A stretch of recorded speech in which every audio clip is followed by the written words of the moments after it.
तो चलिए खबरों में अब आगे बढ़ते हैं और अब वक्त हो चला है 1 मिनट में एक एक करके खबरें बताने का। सबसे पहले आपको बता देते हैं, प्रधानमंत्री मोदी आज अयोध्या पर विजन डॉक्यूमेंट देखेंगे। सुबह 11 बजे अयोध्या के विकास कार्यों पर पीएम मोदी वर्चुअली जानकारी लेंगे। रामनगरी अयोध्या के सर्वांगीण विकास के लिए विजन डॉक्यूमेंट तैयार किया जा रहा है। अब अयोध्या का विजन डॉक्यूमेंट आज प्रधानमंत्री नरेंद्र मोदी के सामने रखा जाएगा। पीएम मोदी आज सुबह 11 बजे अयोध्या के विकास कार्यों पर जानकारी लेंगे। वीडियो कॉन्फ्रेंसिंग के जरिए यूपी के CM Yogi Adityanath, deputy CM Keshav Prasad Maurya और यूपी सरकार के वरिष्ठ अधिकारी भी प्रधानमंत्री के साथ जुड़ेंगे। साथ ही अयोध्या के स्थानीय अधिकारी भी इस बैठक में हिस्सा लेंगे। इस दौरान यूपी सरकार अयोध्या के विकास मॉडल का खाका पेश करेगी। सरकार अयोध्या के विकास के लिए कुछ नई परियोजनाओं का ऐलान भी कर सकती है। राम मंदिर के निर्माण के साथ साथ अयोध्या को दुनिया की सबसे बेहतरीन नगरी बनाने की तैयारी है। अयोध्या के विकास के लिए लगभग 20,000 करोड़ की कई परियोजनाओं पर काम चल रहा है। इसके तहत सड़कों के किनारे पौधारोपण के साथ कार और बस के लिए अलग अलग लेन होगी। मल्टी लेवल पार्किंग, मठों, आश्रमों, हेरिटेज होटल्स के अलावा सभी 6 प्रवेश द्वारों पर धर्मशालाएं बनाने का प्लान है। चैटिंग के जरिए धर्मांतरण की अनोखी साजिश का पर्दाफाश हुआ है। नोएडा के दर्श सक्सेना का सोशल मीडिया अकाउंट खंगाला गया, तब ये जानकारी निकलकर सामने आई। धर्मांतरण के मामले में रोज चौंकाने वाले खुलासे हो रहे हैं। अब चैटिंग के जरिए धर्मांतर की अनोखी साजिश का पता चला है। नोएडा के सेक्टर 93 के रहने वाले दर्श पिछले 3 साल से घर से लापता है। परिवार ने दर्श के सोशल मीडिया अकाउंट को खंगाला तो कई जानकारी निकलकर सामने आई। दर्श के फेसबुक में एक नूरिया नाम की महिला थी, जिससे वो जनवरी 2018 से लगातार चैट कर रहा था। चैट के जरिए ही दर्श को हिंदू से मुसलमान बनाने की साजिश रची जा रही थी और इन्हीं 5 महीनों के बाद दर्श घर छोड़कर चला गया। परिवार के मुताबिक इन 5 महीनों में दर्श कई बार शाहीन बाग और जामिया नगर भी गया। 5 मई 2018 को घर से जाने के बाद दर्श ने किसी मोहम्मद नजीर के नंबर से फोन किया। तब परिवार की उससे बात हुई और तब जाकर पता चला कि उसको एक साजिश के तहत गुमराह करके मुसलमान बना दिया है। नोएडा पुलिस दर्श उर्फ रेहान अंसारी के मामले में गुमशुदगी के साथ धर्मांतरण के मामले में भी जाँच कर रही है। धर्मांतरण मामले पर समाजवादी पार्टी के सांसद शफीकुर रहमान वर्क ने बीजेपी पर गंभीर आरोप लगाए हैं। सपा सांसद ने आरोप लगाया है कि चुनाव करीब आ रहे हैं, इसीलिए बीजेपी ऐसा कर रही है। उत्तर प्रदेश के संभल से समाजवादी पार्टी के सांसद शफीकुर रहमान वर्क ने धर्मांतरण पर विवादित बयान दिया है। सपा सांसद शफीकुर रहमान ने बीजेपी पर आरोप लगाते हुए कहा कि चुनाव करीब आ रहा है, इसलिए बीजेपी नफरत की राजनीति कर रही है। इससे बीजेपी को ही नुकसान होगा। जमात का भी अगर नाम उसमें जोड़ते हैं तो बिल्कुल ये इलीगल है, बिल्कुल ये कानून के भी खिलाफ है और ऐसा नहीं करना चाहिए, वरना इससे मुल्क के अंदर मुल्क के हालात खराब होंगे। सपा सांसद शफीकुर रहमान ने बीजेपी पर नफरत की पॉलिसी पैदा करने का आरोप भी लगाया। साथ ही ये भी आरोप लगाया कि बीजेपी वोट ज्यादा पाने के लिए ये काम करती है, इसलिए दूसरी पार्टी छोड़कर लोग सपा में शामिल हो रहे हैं। सपा सांसद ने कहा कि जमात का नाम जोड़ना गैर कानूनी है, ऐसा नहीं करना चाहिए, इससे मुल्क के हालात खराब होंगे। धर्मांतरण के मामले में गिरफ्तार उमर गौतम और जहांगीर आलम ने एटीएस की पूछताछ में कई बड़े खुलासे किए हैं। एटीएस पूछताछ में दोनों ने कई सवालों के जवाब दिए। यूपी में धर्मांतरण रैकेट से जुड़े मामलों में नए खुलासे हो रहे हैं। धर्मांतरण के मामले में गिरफ्तार उमर गौतम और जहांगीर आलम ने एटीएस की पूछताछ में कई बड़े खुलासे किए हैं। एटीएस की पूछताछ में पता चला है कि ये लोग किस तरह से लोगों का धर्म परिवर्तन कराते थे। पूछताछ में पता चला है कि लोगों को इस्लाम कैसे कबूल कराया जाता था। साथ ही ये भी पता चला है कि जो लोग दिव्यांग है उन्हें इशारों से समझाया जाता है, उनकी खूब देखभाल की जाती है और फिर उनका धर्मांतरण किया जाता था। जो लोग सामान्य होते हैं, पढ़े लिखे होते हैं, उन्हें इस्लामिक किताबें दी जाती हैं, उन्हें रोजाना लेक्चर सुनाए जाते हैं ताकि वो उससे प्रेरित हो सके। यही नहीं, पूछताछ में ये भी बात सामने आई है कि धर्मांतरण के खेल में कौन पहला टारगेट होता है। एटीएस की पूछताछ में उमर गौतम ने कबूल किया है कि सबसे पहले वो लोग टारगेट होते हैं जो विरोध करने की स्थिति में नहीं होते, जैसे मूक बधिर या दिव्यांग। इसके बाद बहुत गरीब तबके के लोगों को टारगेट किया जाता है। पश्चिम बंगाल में नकली वैक्सीन केस की जांच अब एसआईटी के हवाले कर दी गई है। एसआईटी की शुरुआती जांच में कई खुलासे हुए हैं। पश्चिम बंगाल में नकली कोरोना वैक्सीन घोटाले मामले की जांच के लिए कोलकाता पुलिस ने बड़ी कार्रवाई करते हुए एसआईटी का गठन किया है। एसआईटी टीम डीडी के अधिकारियों के साथ मामले की जांच करेगी। कोरोना वैक्सीन का कैंप लगाने वाले फर्जी आईएएस अधिकारी देवांजन देव इसमें मुख्य आरोपी है। जांच से पता चला है कि देवांजन देव खुद को कोलकाता नगर निगम का संयुक्त आयुक्त बताता था। उसे कोलकाता नगर निगम से वैक्सीन कैंप आयोजित करने की अनुमति नहीं थी। जांच में ये भी पता चला है कि देवांजन देव कोविशील्ड वैक्सीन के नाम पर इमेकैसिन नाम की एंटीबायोटिक इंजेक्शन लगाता था। इमेकैसिन की शीशों पर नकली कोविशील्ड का लेबल चिपकाया जाता था। आरोपी देवांजन के खिलाफ एक और मामला एमहर्स्ट थाने में शुरू किया गया है। इस मामले की जांच डीडी कर रही है। जांच अधिकारियों ने जब देवांजन के घर पर छापा मारा तो बड़ी संख्या में इमेकैसिन इंजेक्शन की शीशियां और कोविशील्ड के फर्जी लेबल बरामद हुए। उसके कंप्यूटर में भी इस तरह के फर्जी लेबल मिले हैं। इमेकैसिन की कुछ शीशियों पर नकली कोविशील्ड का लेबल भी चिपका मिला है। कोलकाता में फर्जी वैक्सीन घोटाला सामने आने के बाद सियासत गर्मा गई है। बीजेपी ने इसके लिए टीएमसी पर आरोप लगाया है और सीबीआई जांच की मांग की है। कोलकाता के कस्बा इलाके में फेक वैक्सीन कैंप का खुलासा होने के बाद अब इस पर राजनीति भी गर्मा गई है। पश्चिम बंगाल बीजेपी अध्यक्ष दिलीप घोष ने अब इस मामले में टीएमसी पर निशाना साधा है। दिलीप घोष के मुताबिक पश्चिम बंगाल में पहले से ही कोविड वैक्सीन घोटाला हो रहा था और अब ये बात खुलकर सामने आ गई है। आज वैक्सीन को लेके बहुत पहले से हम लोग कंप्लेन कर रहे थे, छुपाया जा रहा था कितना कम आया वैक्सीन, कितना गया, किस किस को मिला है। पहले से ही इसका ऊपर घोटाला हो रहा था। आज आप लोगों ने इसको निकाला है। इतनी बड़ी घटना कॉर्पोरेशन का ऑफिस में हो रहा है। पश्चिम बंगाल के बीजेपी अध्यक्ष दिलीप घोष ने इस मामले की सीबीआई जांच की मांग की है। बहरहाल अभी इस मामले की जांच एसआईटी टीम कर रही है।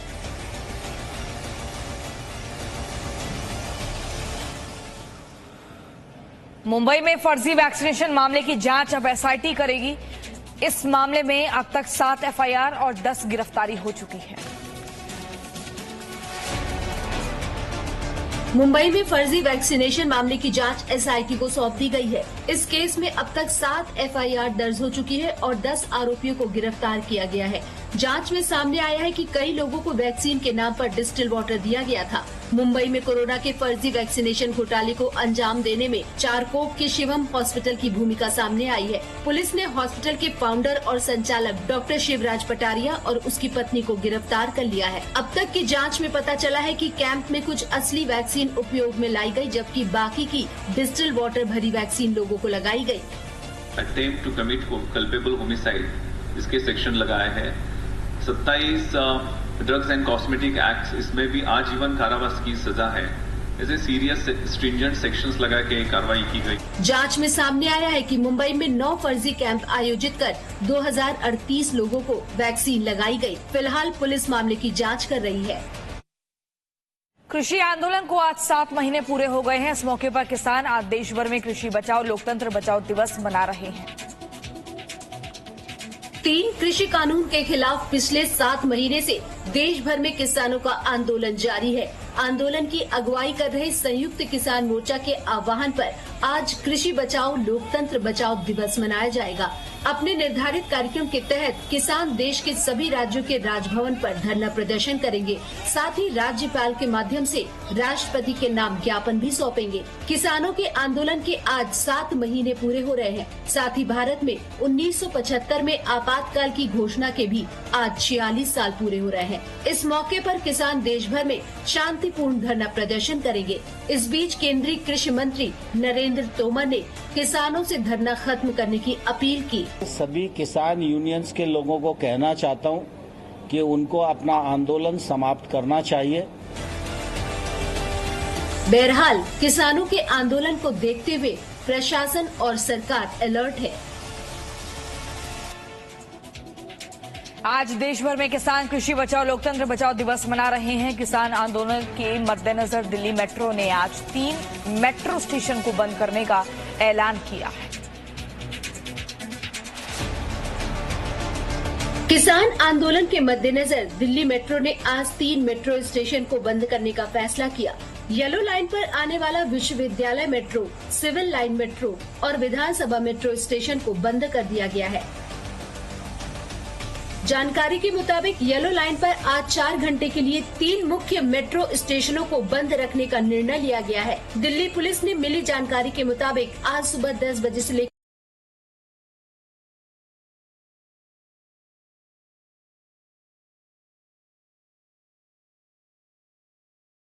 बचाओ लोकतंत्र बचाओ दिवस मना रहे हैं। दिल्ली और हरियाणा के बीच सिंघू बॉर्डर के अलावा टीकरी और गाजीपुर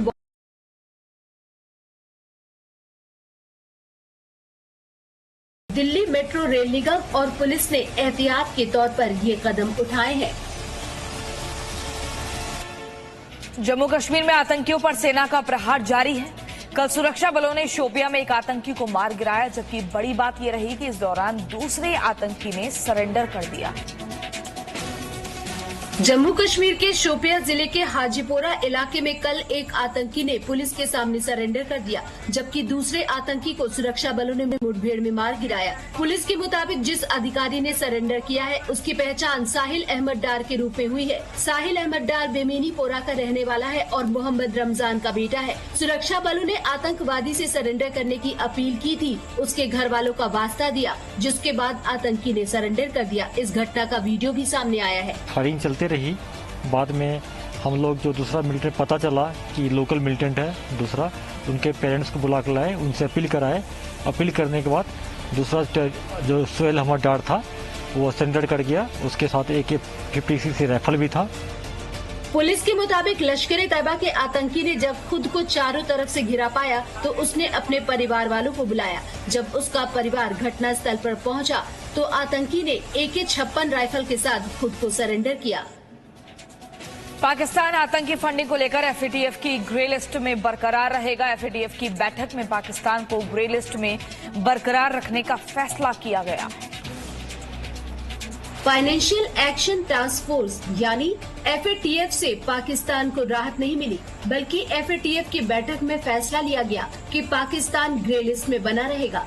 बैठक में FATF ने पाकिस्तान को हिदायत दी कि हाफिज सईद, मसूद अजहर जैसे संयुक्त राष्ट्र की लिस्ट में शामिल आतंकवादियों के खिलाफ ठोस कार्रवाई करनी होगी। इसके बाद FATF की तरफ से पाकिस्तान को अगले 6 महीने के लिए एक बार फिर से ग्रे लिस्ट रखने का ऑफिशियल ऐलान किया गया। पाकिस्तान को 2018 जून महीने में ग्रे लिस्ट में डाला गया था। इसके बाद अक्टूबर 2018 और फरवरी 2019 में हुए FATF के रिव्यू के दौरान भी पाकिस्तान को कोई राहत नहीं मिल पाई थी। FATF की सिफारिशों पर पाकिस्तान काम करने में अब तक नाकाम साबित हुआ है। अब FATF के हालिया फैसले से पाकिस्तान की मुश्किलें और बढ़ेंगी। कोरोना के डेल्टा प्लस वेरिएंट के 48 मामले देश में हैं। इस बीच ICMR के डायरेक्टर डॉक्टर बलराम भार्गव ने दावा किया है कि कोविशील्ड और कोवैक्सीन दोनों ही डेल्टा प्लस वेरिएंट पर असरदार हैं। कोरोना वायरस का नया डेल्टा प्लस वेरिएंट भारत में तेजी से अपने पैर पसार रहा है। अब तक देश के अलग अलग जिलों के 48 लोग इस खतरनाक वायरस से संक्रमित हुए हैं। देश के बेस्ट डॉक्टर्स की टीम ये पता लगाने में जुटी है कि मौजूदा कोरोना वैक्सीन इस नए वेरिएंट पर कितनी असरदार है। ICMR के डायरेक्टर डॉक्टर बलराम भार्गव के मुताबिक कोविड-19 के दोनों ही टीके कोविशील्ड और कोवैक्सीन SARS-CoV-2 के अल्फा, बीटा, गामा और डेल्टा वेरिएंट के खिलाफ काम करते हैं। डॉक्टर्स की टीम अब ये पता लगाने में जुटी है कि मौजूदा वैक्सीन नए कोरोना वेरिएंट पर कितनी असरदार है। डॉक्टर बलराम भार्गव के मुताबिक अगले 7 से 10 दिनों में ये रिसर्च पूरी हो जाएगी। इतना ही नहीं, वैक्सीन को मॉडिफाई करके ज्यादा असरदार बनाने पर भी स्टडी चल रही है। डॉक्टर भार्गव के मुताबिक कोरोना की दूसरी लहर अभी खत्म नहीं हुई है। अभी 92 जिलों में 5 से 10% पॉजिटिविटी रेट है। अगर लोग सावधानी बरतेंगे तो ये लगातार नीचे आता रहेगा। कोरोना के डेल्टा प्लस वेरिएंट को लेकर केंद्र ने 8 राज्यों को चिट्ठी लिखकर कई अहम निर्देश दिए हैं। इसमें राज्यों को कहा गया है कि जहां डेल्टा प्लस के मामले हैं वहां तत्काल रोकथाम के उपाय करें। कोरोना के नए डेल्टा प्लस वेरिएंट को वेरिएंट ऑफ कंसर्न घोषित करने के बाद कल केंद्र सरकार ने 8 राज्यों को पत्र लिखकर अहम निर्देश दिए हैं। डेल्टा प्लस वेरिएंट को लेकर केंद्रीय स्वास्थ्य सचिव राजेश भूषण ने इन अलग अलग राज्यों को पत्र लिखकर उन जिलों और जगहों का भी जिक्र किया है जहां डेल्टा प्लस वेरिएंट के मामले सामने आ चुके हैं। आंध्र प्रदेश, गुजरात, हरियाणा, जम्मू कश्मीर, पंजाब, कर्नाटक, राजस्थान और तमिलनाडु को केंद्र ने चिट्ठी लिखी है।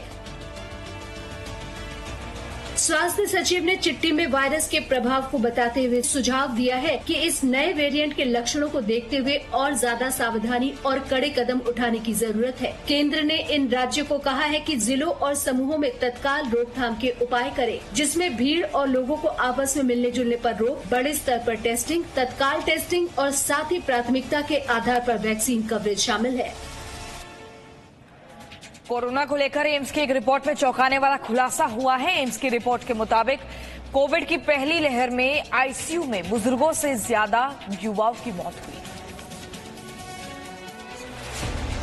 एम्स की रिपोर्ट में कोरोना से होने वाली मौतों को लेकर एक बड़ा खुलासा हुआ है। एम्स की स्टडी के मुताबिक कोरोना काल में एम्स आईसीयू में जो लोग एडमिट थे उनमें बुजुर्गों से ज्यादा मौतें युवाओं की हुई है। देश में सबसे बड़े अस्पताल दिल्ली एम्स ने एक रिपोर्ट तैयार की है। इस रिपोर्ट से पता चलता है कि कोरोना की पहली लहर में एम्स दिल्ली के आईसीयू वार्ड में भर्ती हुए कोरोना मरीजों में बुजुर्गों से ज्यादा 18 से 50 साल के लोगों की मौत हुई है। इसकी बड़ी वजह थी इन मरीजों में कोमॉर्बिडिटीज का होना। कोमॉर्बिडिटीज होने का मतलब है कि अगर किसी व्यक्ति को दूसरी बीमारियां जैसे हाइपरटेंशन, डायबिटीज या क्रॉनिक किडनी डिसीज के साथ कोविड होता है, ऐसे मरीजों की मौत होने की संभावना बढ़ जाती है या कोविड उनके इम्यून सिस्टम को जल्दी कमजोर बना देता है। एम्स के आईसीयू में भर्ती हुए 50 साल से कम उम्र के लोग भी किसी न किसी बीमारी से पीड़ित थे, जिसकी वजह से कोविड उनके लिए ज्यादा सीवियर बना और उनकी मौतें बुजुर्गों से ज्यादा हुई।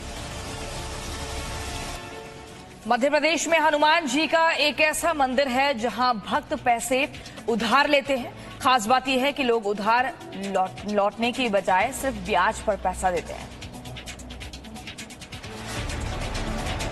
मध्य प्रदेश के रतलाम जिले के एक गांव में भगवान हनुमान कर्ज देते हैं। सुनने में ये बात बहुत अजीब सी लगती है, लेकिन ये सच है। खास बात यह है कि लोग उधार लौटाने के बजाय सिर्फ ब्याज देते हैं। रतलाम शहर से करीब 6 किलोमीटर दूर बिबडोद गांव है। गांव में एक प्राचीन हनुमान मंदिर है, जहां गांव के लोगों की समिति है। हर साल इस मंदिर में हवन यज्ञ के लिए राशि जमा होती है। हवन यज्ञ के बाद बची हुई राशि हनुमान मंदिर समिति के अकाउंट में जमा रहती है।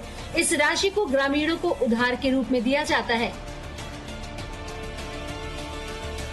हनुमान मंदिर से उधार कोई भी अपनी मजबूरी के लिए नहीं लेता, बल्कि हर शुभ कार्य के लिए लेते हैं। ग्रामीणों को विश्वास है हनुमान जी से लिया गया उधार शुभ कार्य को निर्विघ्न संपन्न करेगा।